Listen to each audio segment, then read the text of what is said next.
नमस्कार दोस्तों, डेट है आज की 7 अप्रैल 2023 और स्वागत है आपका एटोएल डिस्कशन में।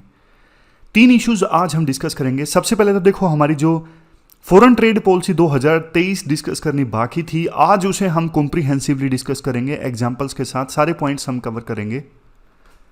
समझनी वैसे वो थोड़ा सा कॉम्प्लेक्स होती है, लेकिन अच्छे एग्जाम्पल्स के साथ उसे हम डिस्कस कर लेंगे। दूसरा आर्टिकल हम डिस्कस करेंगे इंडिया भूटान रिलेशनशिप। तीसरा यहाँ पे ओपन जस्टिस, सुप्रीम कोर्ट का वर्डिक्ट आया है सरकार के against. Media one news channel है केरला का, उसका ब्रॉडकास्टिंग लाइसेंस सरकार ने रिन्यू करने से मना कर दिया था। अब वो केस जीत चुका है न्यूज चैनल सरकार के अगेंस्ट। डिस्कशन स्टार्ट करें उससे पहले 2 चीज़ें हैं। एक तो देखो, थोड़ी पुरानी न्यूज़ है लेकिन एथिक्स का एग्जाम्पल बढ़िया है।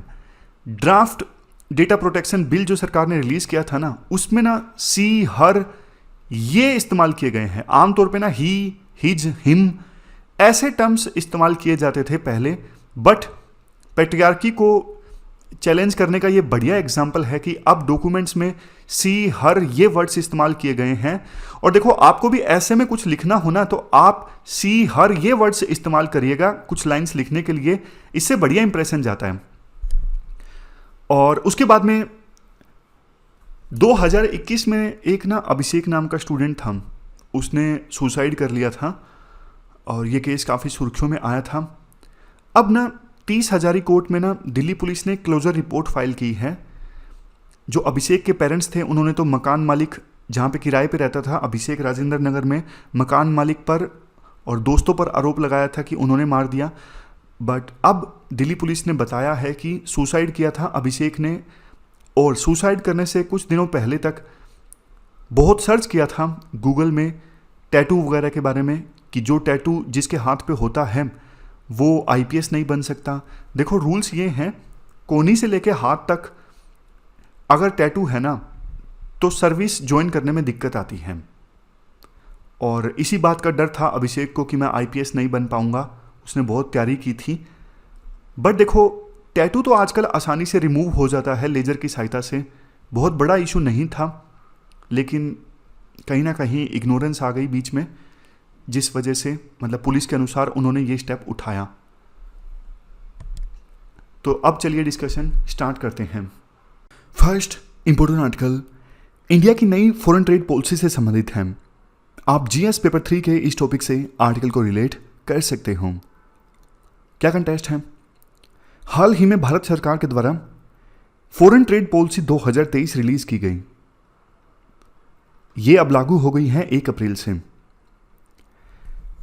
इस डॉक्यूमेंट में कहा गया है कि ये जो नई फॉरेन ट्रेड पॉलिसी है, ये देखो ऑलरेडी जो स्कीम्स है ना ट्रेड को बूस्ट करने वाली, मैं फिर से बोलता हूं, ऑलरेडी जो स्कीम्स हैं ट्रेड को बूस्ट करने वाली, उनको कंटिन्यू करती है। इसके अलावा आज के समय में ट्रेड इंडिया का बढ़ना चाहिए, उसके प्रति ये नई पॉलिसी पूरी तरह से रिस्पॉन्सिव है। मतलब जो भी एक्सपोर्टर्स की मांगे थी उन पर ध्यान दिया गया है। और फॉरेन ट्रेड पॉलिसी एक्सपोर्टर्स के साथ रिश्ता बनाना चाहती है ट्रस्ट का। ये तो देखो मलाई वाली बातें हैं जो हर डॉक्यूमेंट में बोले जाते हैं। है क्या पॉलिसी में, डिटेल्स क्या हैं? 4 पिलर्स पर टिकी है ये फॉरेन ट्रेड पॉलिसी। सबसे पहले इंसेंटिव टू रेमिशन।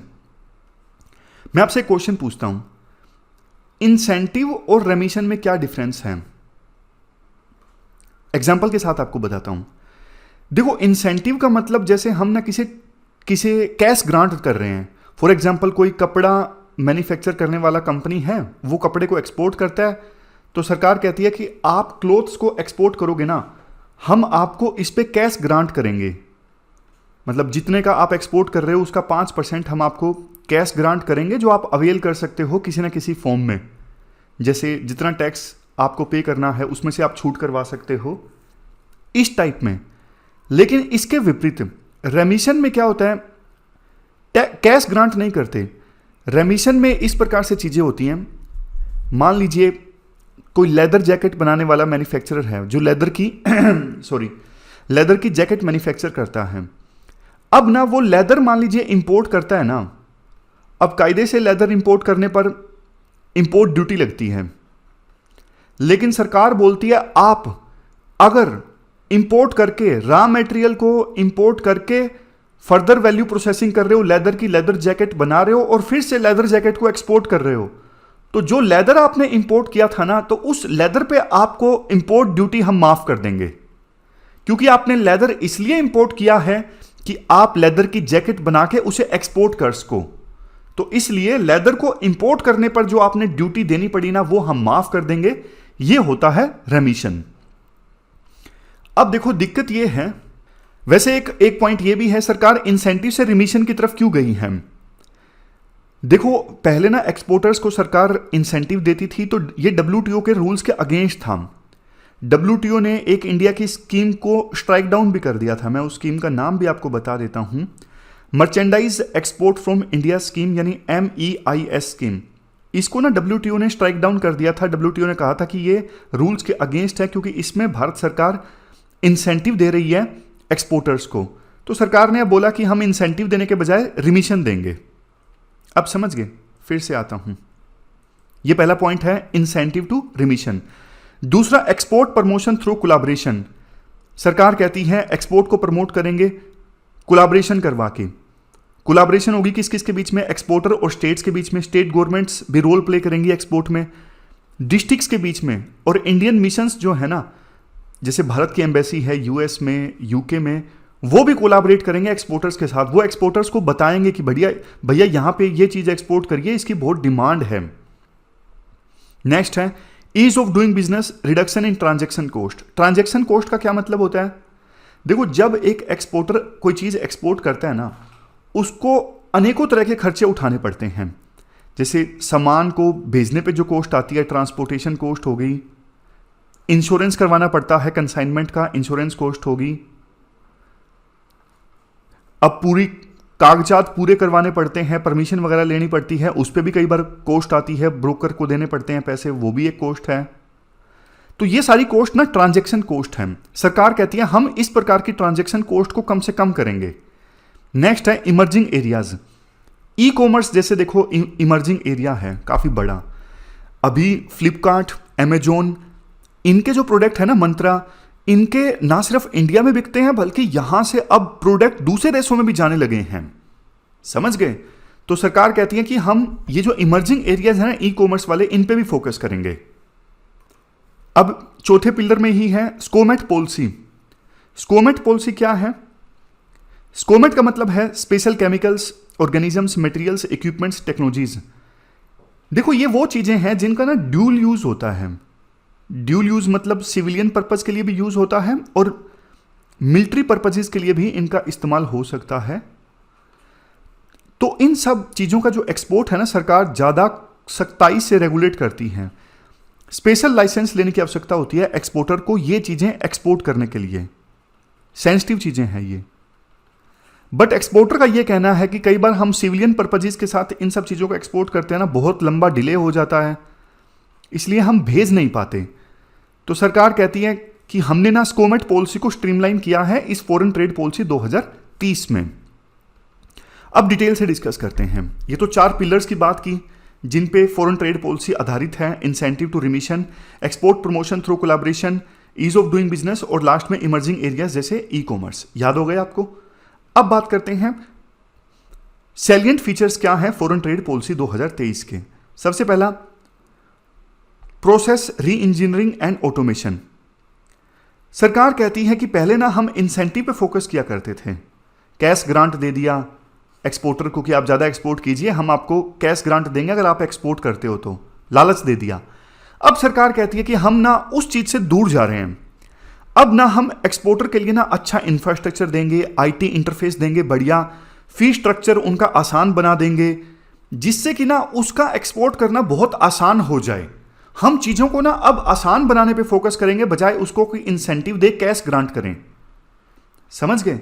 जो ड्यूटी एग्जम्पशन स्कीम्स है ना, जैसे मैंने आपको बताया, वो रिमिशन वाली स्कीम्स हैं। आपने कोई चीज़ को इंपोर्ट किया है as a raw material use करने के लिए, जिससे आप कोई ऐसी चीज़ बनाओगे जिसे आप एक्सपोर्ट करोगे। जैसे एग्जाम्पल दिया था लेदर का, याद कीजिए। लेदर आप इंपोर्ट कर रहे हो, जिस पे ड्यूटी लगी थी, वो सरकार ने माफ़ कर दी, क्योंकि लेदर का इस्तेमाल करके लेदर जैकेट बनेंगी, बाद में उनका एक्सपोर्ट होगा। तो अब सरकार कहती है इस पॉलिसी में ये ड्यूटी एग्जम्पशन स्कीम्स को ना रीजनल ऑफिसेज में हम इंप्लीमेंट करेंगे, जैसे मुंबई में, चंडीगढ़ में, और वहां पर भी रूल बेस्ड आईटी सिस्टम की सहायता से, ताकि मैनुअल पहले जो चीजें होती थी ना वो पूरी तरह से खत्म हो जाएं। अब नेक्स्ट है टाउन ऑफ एक्सपोर्ट एक्सीलेंस, 4 नए क्रिएट किए गए हैं। फरीदाबाद, मिर्जापुर जो वेब सीरीज आई थी वही मिर्जापुर है, मुरादाबाद, वाराणसी, 4 नए एक्सपोर्ट एक्सीलेंस के टाउन क्रिएट किए गए हैं। कंसेप्ट क्या है मैं आपको एग्जाम्पल के साथ बताता हूं। ऑलरेडी देखो वैसे 39 ऐसे टाउन है, 4 नए क्रिएट कर दिए गए हैं। ये टाउन ऑफ एक्सपोर्ट एक्सीलेंस क्यों क्रिएट किए जाते हैं? जैसे कि एग्जाम्पल लीजिए, तिरुपुर, साउथ इंडिया में एक डिस्ट्रिक्ट है तिरुपुर, वो टेक्सटाइल के एक्सपोर्ट के लिए बहुत फेमस है। तो तिरुपुर में नाइटवियर बनते हैं, उनका एक्सपोर्ट होता है। तो सरकार ने ना वहां पे ना इंफ्रास्ट्रक्चर दिया है, कई सारी कंपनीज हैं छोटी छोटी कपड़ों को एक्सपोर्ट करने वाली, वहां पे एम्प्लॉयज को स्किल देना, सेम तरह का इंफ्रास्ट्रक्चर प्रोवाइड करना, ये काम सरकार ने किया है। जैसे मुरादाबाद है, मुरादाबाद ना ब्रासवेयर के लिए फेमस है, पीतल से बने जो क्राफ्ट है ना उसके लिए फेमस है। तो मुरादाबाद में सिमिलर सरकार इंफ्रास्ट्रक्चर प्रोवाइड कर सकती है, ताकि यहां की ज्यादा से ज्यादा छोटी छोटी कंपनी, छोटी छोटी फर्म्स ब्रासवेयर को प्रोड्यूस करे और उसे एक्सपोर्ट करे। फायदा होता है इससे, क्योंकि सरकार ऐसी सिटी की पहचान कर सकती है, उसमें सिमिलर सा इंफ्रास्ट्रक्चर प्रोवाइड कर सकती है जिसको उस तरह की सभी कंपनीज को फायदा हो, कपड़े बनाने वाली सभी कंपनीज को फायदा हो, ब्रासवेयर बनाने वाली कई सारी कंपनीज को फायदा हो। ऐसा इंफ्रास्ट्रक्चर सरकार क्रिएट कर सकती है मुरादाबाद में। समझ गए? नेक्स्ट है प्रमोटिंग एक्सपोर्ट फ्रॉम डिस्ट्रिक्ट। ये उसी टाइप की चीज है कि सरकार district as export hub initiative को आगे ले जा रही है। इसके लिए स्टेट गवर्नमेंट्स के साथ पार्टनरशिप इस्टेब्लिश की जाएगी, ताकि पर्टिकुलर डिस्ट्रिक्ट लेवल पे भी हम एक्सपोर्ट को प्रमोट कर सकें। स्ट्रीमलाइनिंग स्कोमेट पॉलिसी, ये मैंने आपको बता दिया।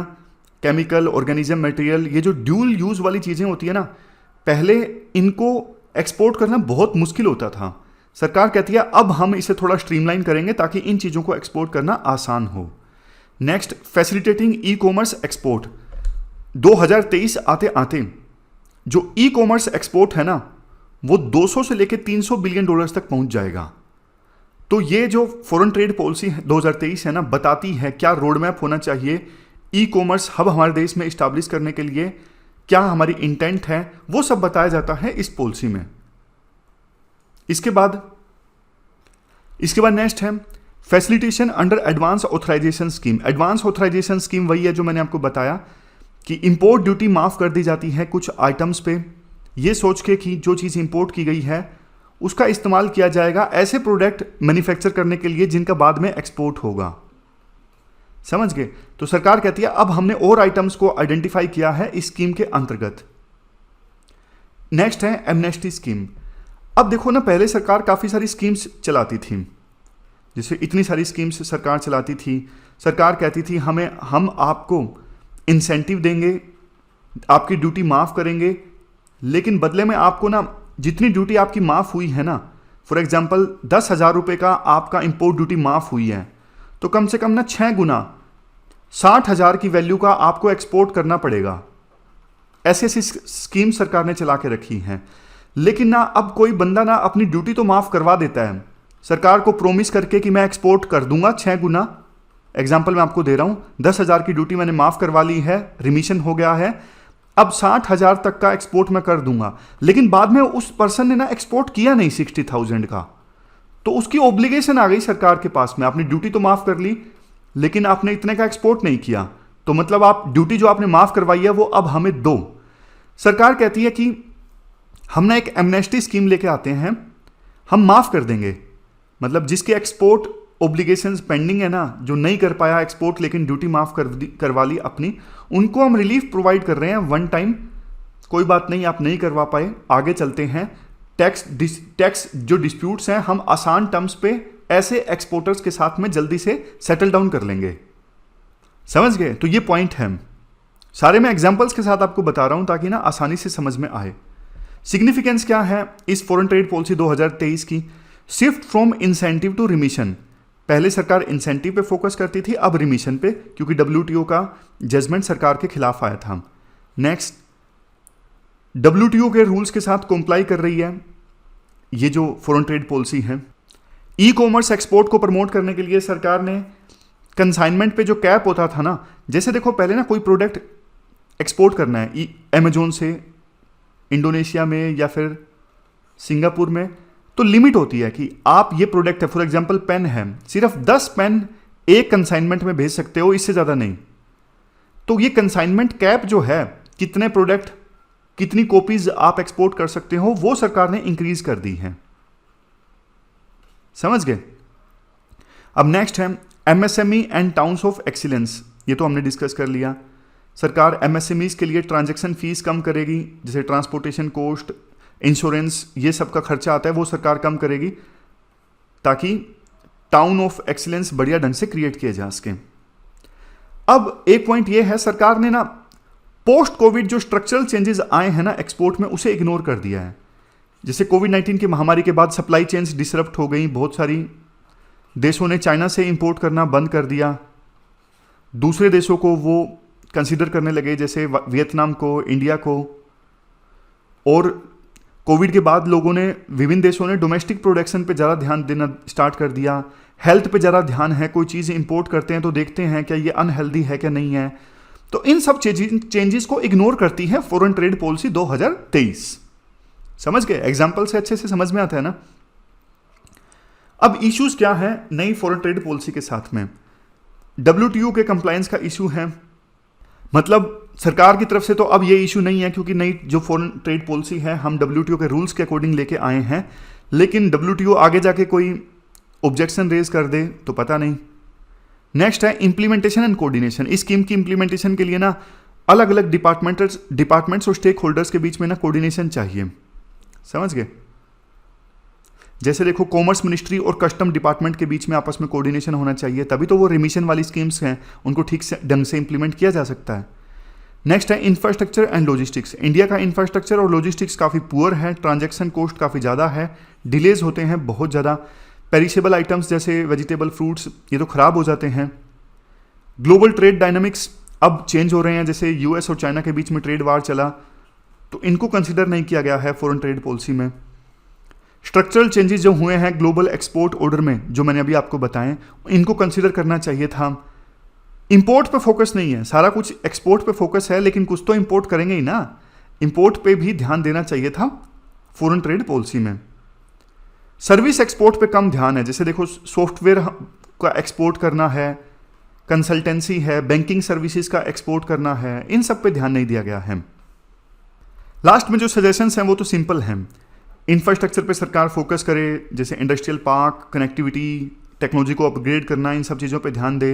इनोवेशन को प्रमोट करे, कोई बढ़िया चीज़ हम इनोवेट करते हैं ना, उसका एक्सपोर्ट बहुत आसान हो जाता है।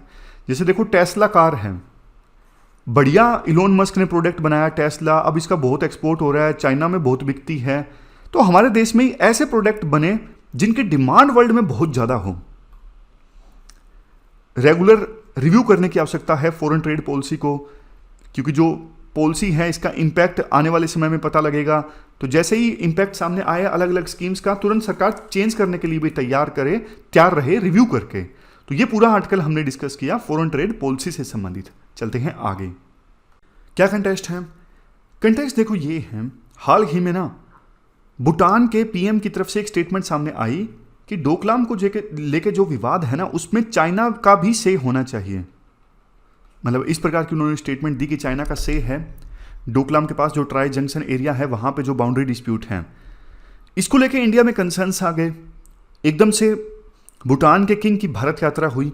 अब कुछ एक्सपर्ट्स तो इसे जोड़कर देखने लगे कि भूटान के प्रधानमंत्री ने जो स्टेटमेंट दी, उसके बाद इंडिया नाराज हुआ।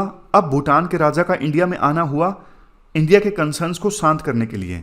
हालांकि कुछ एक्सपर्ट्स ऐसे भी हैं जो ये कह रहे हैं कि भूटान का किंग का आना भूटान के प्रधानमंत्री की स्टेटमेंट से जोड़ के नहीं देखा जा सकता। वैसे भी भूटान और इंडिया के बीच में हाई लेवल विजिट्स समय समय पर होती रहती हैं। 2014 में भी प्रधानमंत्री बनने के बाद मोदी सबसे पहले भूटान की यात्रा पर गए थे।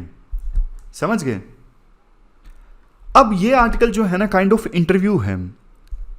इंटरव्यू दो लोगों के साथ में है, एक पवन के वर्मा जो JDU में थे, उससे पहले एम्बेसडर थे, और एक और पर्सन है जिनका नाम है फुनचुक स्टोपडेन।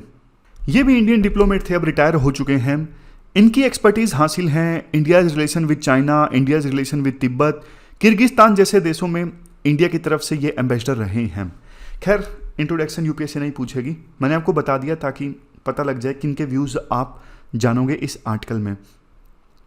देखो, पवन के वर्मा तो ये कहते हैं भूटान इंडिया का सिर्फ एक पड़ोसी देश नहीं है, बहुत इंपॉर्टेंट कंट्री है इंडिया के लिए, बहुत स्ट्रेटेजिक कंट्री है। इंडिया और भूटान का जो बॉर्डर है 600 किलोमीटर लंबा बॉर्डर है, और भूटान जो है वो इंडिया और चाइना के बीच में एक प्रकार से बफर की भूमिका निभा रहा है। बफर वैसे देखो कहने को तो न्यूट्रल कंट्री होता है मेजर कंट्रीज़ के बीच में, जैसे इंडिया और चाइना दोनों मेजर कंट्रीज़ हैं, दोनों के बीच में कोई देश है अगर न्यूट्रल है पूरी तरह से, तो एक स्पेस बीच में आ जाता है जिसकी वजह से दोनों देशों की आर्मी आमने सामने नहीं आती, और बफर स्टेट आमतौर पे न्यूट्रल स्टेट होता है। लेकिन भूटान को आप एज सच न्यूट्रल स्टेट तो नहीं कह सकते, बफर स्टेट जरूर है कि बीच में है, इसलिए इंडिया और चाइना की आर्मी आमने सामने नहीं आती, बट न्यूट्रल नहीं है, इंडिया की साइड ज़्यादा है। इंडिया और भूटान के बीच में फ्रेंडशिप ट्रीटी भी है। भूटान की फॉरेन पॉलिसी और कुछ चीज़ें, कम्युनिकेशन, मिलिट्री, इन सब का रख रखाव इंडिया के पास ही है। आज़ादी के बाद से इंडिया ने भूटान की डेवलपमेंट में काफ़ी बड़ा रोल प्ले किया है, और बाकी पड़ोसी देशों के साथ हमारे रिश्ते खराब हो सकते हैं, जैसे श्रीलंका के साथ, नेपाल के साथ, पाकिस्तान के साथ तो हमेशा ही खराब रहते हैं, बट भूटान के साथ हमारे रिश्ते अच्छे रहे हैं आज़ादी के बाद से लेकर अभी तक। 1958 में जवाहरलाल नेहरू गए थे भूटान की यात्रा पर, 1964 में फिर से गए, और इंडिया और भूटान के जो इंटरेस्ट है ना वो लिंक्ड हैं, क्योंकि भूटान को भी ना चाइना से खतरा है, इंडिया भी मतलब सही मायने में काफ़ी इनसिक्योर फील करता है चाइना से, तो दोनों का जो दुश्मन है ना चाइना है। बट इंडिया का कंसर्न ये है जिस प्रकार से चाइना सभी छोटे छोटे देशों को अपने पाले में लेता जा रहा है लालच देके इंफ्रास्ट्रक्चर और पैसों का, भूटान कहीं उन्हीं देशों के रास्ते पर ना चल पड़े।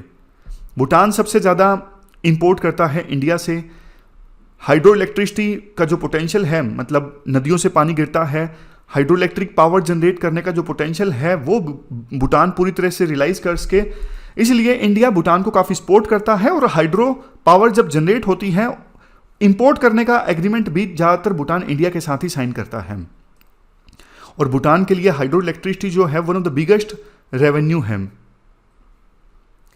उसके बाद फुनचुक स्टोपडैन ये कहते हैं, देखो हमें ना थोड़ा सा आगे जाने की आवश्यकता है, भूटान को इंडिया से क्या फ़ायदा होता है, ये सब चीज़ें ठीक हैं, बट देखो भूटान ना 17वीं सेंचुरी के बाद से ही भूटान ने अपने आप को ना तिब्बत से अलग आइडेंटिफाई किया है, तो इंडिया भूटान को ना तिब्बत की तरह नहीं देख सकती कि जैसा तिब्बत है वैसा भूटान है।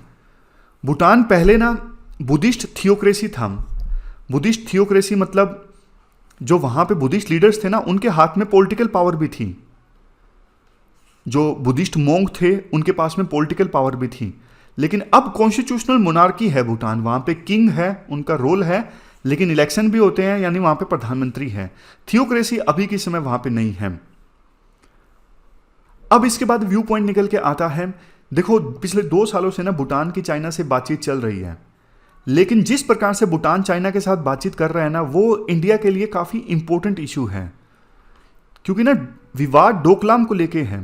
अब डोकलाम पूरी तरह से भूटान में है, लेकिन चाइना का उस पर क्लेम है। चाइना वहाँ पे रोड बना रहा था 2017 में, इंडिया की फोर्सेज और चाइना की फोर्सेज आमने सामने आ गई, क्योंकि ना डोकलाम के पास ना एक ट्राई जंक्शन एरिया है, और वो ट्राई जंक्शन एरिया ना सिलीगुड़ी कॉरिडोर के बिल्कुल नज़दीक है, जो जिसे इंडिया का चिकन नेक भी कहा जाता है। तो चाइना इस एरिया पे अपनी डोमिनेंस इस्टेब्लिश करना चाहता है ताकि युद्ध की सिचुएशन में इंडिया के नॉर्थ ईस्ट को मेन इंडिया से अलग किया जा सके, मतलब वो भी मेन इंडिया है, मतलब जो मेनलैंड है ना वहां से अलग किया जा सके नॉर्थ ईस्ट को, ऐसा चाइना चाहता है। इसीलिए चाइना ना भूटान को बोलता है डोकलाम आप हमें दे दीजिए, क्योंकि ये ट्राई जंक्शन के नज़दीक है, बदले में नॉर्थ में ये भूटान है, बदले में नॉर्थ में हम दुगना लैंड आपको दे देंगे, ये चाइना कहता है। जबकि भूटान को पता है कि ये एरिया इंडिया के लिए काफ़ी कंसर्निंग है, इसलिए भूटान अभी तक तो भूटान ने चाइना की बात बिल्कुल नहीं मानी, और उम्मीद है कि आगे भी नहीं मानेगा। लेकिन देखो बातचीत कर रहा है तो कंसर्निंग चीज़ तो इंडिया के लिए है। राइटर मतलब जिनका इंटरव्यू हो रहा है ना, वो कहते हैं कि नहीं, बातचीत तो भूटान चाइना से पिछले 2 साल से कर रहा है, लेकिन इंडिया को इनसिक्योर होने की आवश्यकता नहीं है इससे। अब ना इसके बाद ना एक चीज ये निकल के आती है, देखो आज के समय में ना भूटान के जो युवा जनरेशन है ना, उनमें ना बहुत ज़्यादा मतलब यूं कह सकते हैं सेंटिमेंट्स नेगेटिव हैं कुछ कुछ इंडिया के अगेंस्ट। जैसे 2017 में डोकलाम इशू पर नेशनल सिक्योरिटी के नाम पर इंडिया ने अपनी फोर्सेस वहां पे भेज दी थी भूटान में। तो ना जो नई जनरेशन है भूटान की इस चीज़ को पसंद नहीं करती। जो पुरानी जनरेशन है उनको तो पता है चाइना ट्रबल क्रिएट करने वाली पावर है, बल्कि इंडिया जो है वो शांत रहने वाली पावर है, बट नई जनरेशन को नहीं पता। तो इंडिया को ना नई जनरेशन के साथ में ज़्यादा डिस्कशंस करनी चाहिए, आउटरीच करनी चाहिए। वहाँ पे ऐसे डिप्लोमेट तैनात हों भूटान में इंडिया की तरफ से जो भूटनीज समझ के, उन्हें पता होना चाहिए लोकल लेवल पे क्या सेंटिमेंट चल रहे हैं यूथ के, समझ गए, ये चीज़ है। इसके बाद एक पॉइंट ये भी निकल के आता है कि देखो वैसे भूटान के डिप्लोमेट्स ने इंडिया को हर एक लेवल पे बताया है कि हमारी क्या बातचीत चल रही है चाइना के साथ में। राइटर कहते हैं जहां तक मैंने सुना है भूटान और चाइना ने एक मॉडर्न मेथोडोलॉजी को अपनाया है बाउंड्री लाइन ड्रा करने के लिए।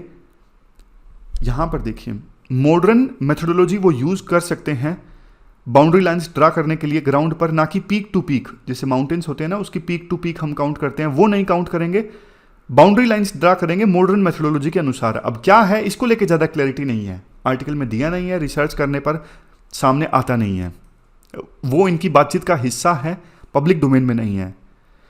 और राइटर कहते हैं ऐसा करने पर, मॉडर्न मेथोडोलॉजी यूज करने पर टेरिटरी में कुछ एडजस्टमेंट भी हो सकती है। भूटान का कुछ एरिया चाइना को जा सकता है, चाइना का कुछ एरिया भूटान को जा सकता है। इंडिया के लिए ये कंसर्निंग चीज़ है, इसलिए इंडिया को लगातार भूटान के टच में रहना चाहिए ताकि कोई ऐसी चीज़ ना हो जिससे इंडिया के जो नेशनल इंटरेस्ट हैं वो हार्म हो। तो ये पूरा आर्टिकल हमने डिस्कस किया, चलते हैं आगे। इसके बाद अगला आर्टिकल ओपन जस्टिस से संबंधित है। आप जीएस पेपर 2 के इस टॉपिक से आर्टिकल को रिलेट कर सकते हो। मैं आपको कंटेक्स्ट दे देता हूँ। मीडिया वन एक न्यूज चैनल है केरला का, इसका ना ब्रॉडकास्टिंग लाइसेंस सरकार ने रिन्यू करने से मना कर दिया था। सरकार ने बोला कि इनके ना जमात इस्लामी के साथ में लिंक्स हैं, इसलिए नेशनल सिक्योरिटी को खतरा है, हम इनका ब्रॉडकास्टिंग लाइसेंस रिन्यू नहीं कर सकते। हाईकोर्ट ने इसे जस्टिफाई किया। सरकार ने बंद लिफाफे में, फिर से बोलता हूँ, सरकार ने सील्ड कवर में बताया कि देश की सिक्योरिटी को कैसे खतरा है हाईकोर्ट के सामने। हाईकोर्ट ने उसे मान लिया। हाईकोर्ट ने यह तो बताया कि सरकार ने जो बंद लिफाफे में हमें फाइल्स दी हैं उससे पता नहीं लग पा रहा है कि नेशनल सिक्योरिटी को क्या खतरा है, लेकिन फिर भी हाईकोर्ट ने ना, केरला हाईकोर्ट ने इस बैन को स्ट्राइक डाउन नहीं किया, बट अब सुप्रीम कोर्ट ने इसे स्ट्राइक डाउन कर दिया है। सुप्रीम कोर्ट ने कहा कि सेंट्रल गवर्नमेंट की तरफ से मीडिया वन का जो ब्रॉडकास्टिंग लाइसेंस रिन्यू करने से मना करना है ना, ये गलत है। आप हमेशा की तरह बंद लिफाफे में नहीं बता सकते कि क्यों खतरा है, आपको क्लियरली बताना होगा। देखो अगर कोई ऐसी डिटेल है जिससे मतलब कोई एक्सप्लोजिव है जिससे वास्तव में नेशनल सिक्योरिटी को खतरा हो तो अलग बात है, लेकिन वो हम डिसाइड कर लेंगे। लेकिन समरी तो आप जरूर बताइए ना, कम से कम जो ये मीडिया वन है, इस केस में न्यूज चैनल है, ये अपील तो फाइल कर सके। इन्हें यही नहीं पता नेशनल सिक्योरिटी को कैसे खतरा है, तो ये अपना स्टैंड क्लियर कैसे कर सकेंगे, ये कोर्ट में अपने आप को डिफेंड कैसे कर सकेंगे। तो अब ये सारी चीजें ना बोलते वक्त सुप्रीम कोर्ट ने और भी काफी बातें बोली, जैसे अगर ये चैनल क्रिटिकल कवरेज कर रहा है तो इसे आप एंटी स्टैब्लिशमेंट नहीं मान सकते। अगर चैनल पे जो व्यूज हैं वो सरकार के व्यूज से अलग हैं तो इसे एंटी स्टैब्लिशमेंट बता के एक्शन नहीं लिया जा सकता। इसके बाद सुप्रीम कोर्ट ने देखो ये भी कहा कि सिक्योरिटी क्लियरेंस ना देना मीडिया वन न्यूज चैनल को, ये फ्री स्पीच के अगेंस्ट है, प्रेस फ्रीडम के अगेंस्ट है। और क्या क्या बातें बोली गई आप देखो, इस जजमेंट का जिक्र कर सकते हो एग्जाम्पल के तौर पर, जहां पर भी लिखना हो। अब ये देखो वो बात, बेंच ने बोला कि सब्सटेंटिव ग्राउंड्स होने चाहिए साबित करने के लिए कि मीडिया वन चैनल जो है वो एंटी स्टैब्लिशमेंट है, और लिंक साबित होना चाहिए जमात इस्लामी के साथ में। लेकिन सारी चीज़ें सरकार ने बंद लिफाफे में सौंपी और केरला हाईकोर्ट ने बोला जो सरकार ने सील्ड कवर में दिया है उससे पता नहीं लग रहा है कुछ भी। तो इसका मतलब सरकार हर बार नेशनल सिक्योरिटी के नाम पे किसी न्यूज़ चैनल को बैन नहीं कर सकती। सरकार को एक्सट्रीमली अगर देखो ऐसी डिटेल्स हैं जो नहीं पता लगनी चाहिए वो तो सरकार सील्ड कवर में दे, अदरवाइज तो सारी डिटेल्स को सरकार सील्ड कवर में नहीं दे सकती। सील्ड कवर में सरकार कम से कम चीजें दे। इवन जजेस को भी सील्ड कवर में कम से कम चीजें एक्सेप्ट करनी चाहिए, क्योंकि ये नेचुरल जस्टिस के अगेंस्ट है। सामने वाली पार्टी को पता नहीं लगता है कि क्या सरकार ने दे दिया है, क्योंकि उनको कंटेंट मिलता ही नहीं है सील्ड कवर वाला। कुल मिला के देखो पॉइंट्स यही हैं। सुप्रीम कोर्ट ने कहा कि हम सरकार को ब्लैंकेट इम्यूनिटी नहीं दे सकते नेशनल सिक्योरिटी के नाम पर। हम केस बाय केस बेसिस पर देख सकते हैं कि कौन से केस में क्या डिटेल्स हैं। तो ये थी हमारी आज की डिस्कशन। आज हमने 3 इश्यूज को डिटेल से डिस्कस किया। Thank you very much for discussion.